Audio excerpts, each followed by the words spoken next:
Haddad. Fernando Haddad, então, é uma vergonha. É o homem que não sabe falar cabeçalho, pô. Ele fala cabeçalho. O que é isto, porra? É que nem o Emir Sadr, o supremo intelectual do PT, que escreve Getúlio com LH. Agora, esse pessoal todo é vítima de si próprio, porque eles inventaram esse método de alfabetização sintética, copiaram aí do Jean Piaget, Vygotsky, o caralho, né? E aquele negócio, não pode soletrar, você tem que pegar a palavra inteira, né? Olhar a palavra assim no visual, captar o sentido dela magicamente. Ninguém aprende a ler por este sistema, porque a língua, meu filho, a língua não se compõe de palavras, a língua se compõe de fonemas, né? Se a língua fosse fazer as palavras uma por uma, meu filho, não teria completado a primeira língua hoje, até hoje. Estaria lá o homem de Neandertal, né, tentando. Se não fosse o sistema fônico, não tinha palavra, porra. Então o que você tem que aprender, em primeiro lugar, não é palavra inteira, é fonema, sílaba, tá certo? Então, antigamente você aprendia toda a divisão de sílaba, aprendia as letras uma por uma e ia montando a coisa aos poucos.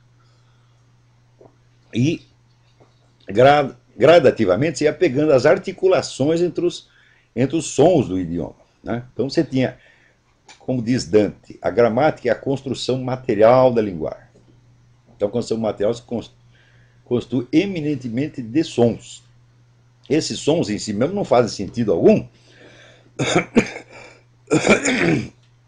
Vamos dizer, o sentido é montado em cima do sistema fônico, tá?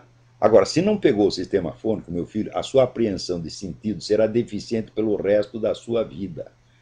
Quer dizer que esses caras, eles se analfabetizaram a si próprios, a seus filhos e netos, tá certo? E também a quem não pediu para ser submetido a esta merda, porque eles querem aprender assim, querem estudar assim, que façam, que imponham lá para suas famílias, tá entendendo?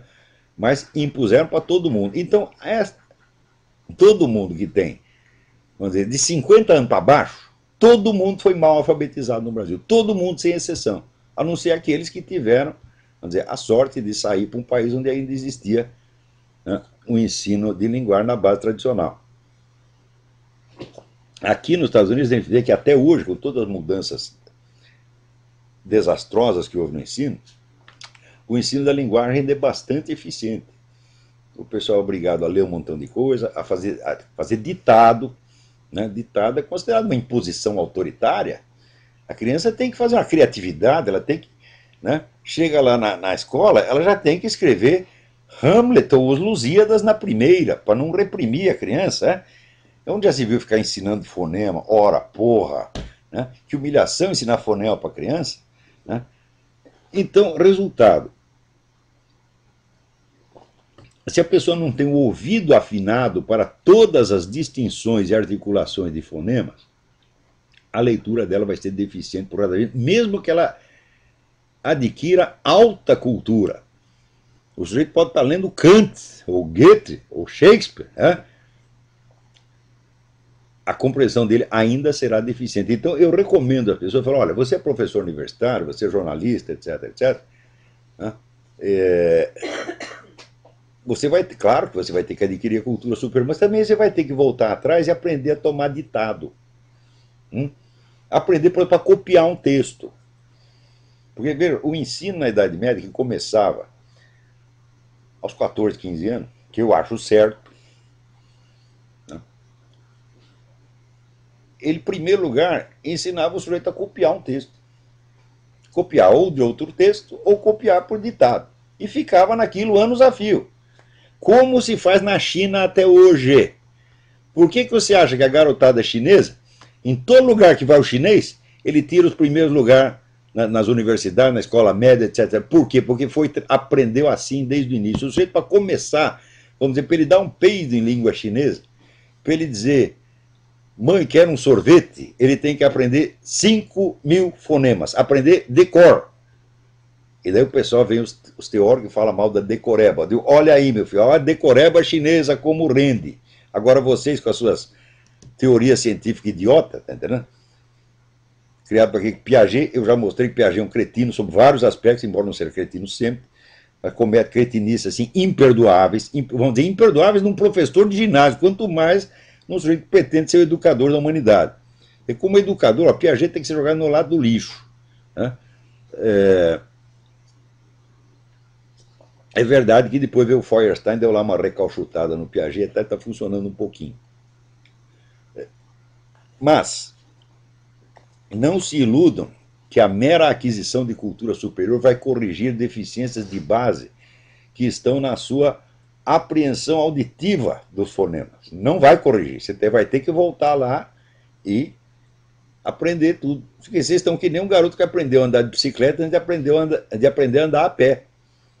Sempre vai ter um problema de movimento, né? Então um dia você vai ter que descer da bicicleta, meu filho, e aprender a andar a pé, né? Como todo mundo, ou como o chinês lá, aprendendo fonema por fonema, humildemente, anos a fio, decorando, porque, veja, inclusive as pessoas às vezes reclamam, né? Elas querem a explicação do sentido das leis da gramática. Meu Deus do céu, as leis da gramática não precisam fazer sentido. Elas são, vamos dizer, são articulações consolidadas pelo costume, pelo geral, ao longo dos tempos. E você tem que decorar isso para você poder entrar no jogo. Tá? Então, vamos dizer, as peças materiais do jogo não fazem sentido em si. Mas você pegar um jogo de xadrez, né, a peça pode ser feita de madeira, de marfim, de ferro, de plástico, do raio que eu parta. E pode ter 1000 formas diferentes. Né? As formas não têm que ter sentido. Eu, outro dia, eu tenho aqui uma amiga, a professora Margarita. Na casa da Margarita tem lá um jogo de xadrez que você construiu com peça de automóvel, com arruelas, né? Porcas, parafusos e arruelas. E ficou legal, né? Nada se parece com nada. Né? Você olha o cavalo se parece tanto com um cavalo quanto com um colibri.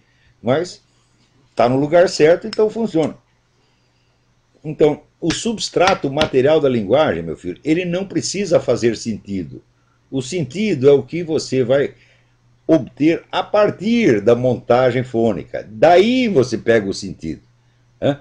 Então, do mesmo modo, por exemplo, você pegar uma melodia na música. Meu filho, se você pegar um violino e examinar a construção material do violino, por tudo quanto é lado, você não vai achar melodia nenhuma.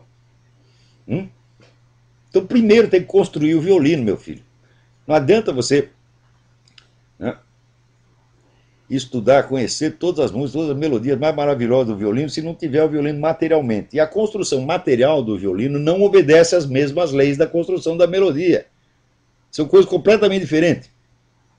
Então, quando o pessoal começa a se revoltar contra a gramática porque ela é arbitrária, é a mesma coisa que você está reclamando, né, de que o violino dele não obedece à teoria musical. Que a madeira do violino é insensível à teoria musical dele. Quer dizer, é uma coisa de uma burrice fora do comum. Meu filho, não tem outro jeito. O substrato material da linguagem tem que ser aprendido por decoreba mesmo. E quanto mais fonemas você decora... Estava aí outro dia o professor Luiz Faria explicando isso aí pela 1000ª vez. Tá certo? Quanto mais fonema a criança aprender de cor desde o comecinho, melhor para ela depois. Agora, todo esse pessoal, Fernando Haddad, Emir Sader, né? O Lula não, porque o Lula nunca foi alfabetizado, mas todos eles foram alfabetizados por esse método e emburreceram para sempre. Não consegue fazer uma frase, né, que faça sentido, meu Deus do céu. Então, alô, quem é? Tem alguém na linha aí?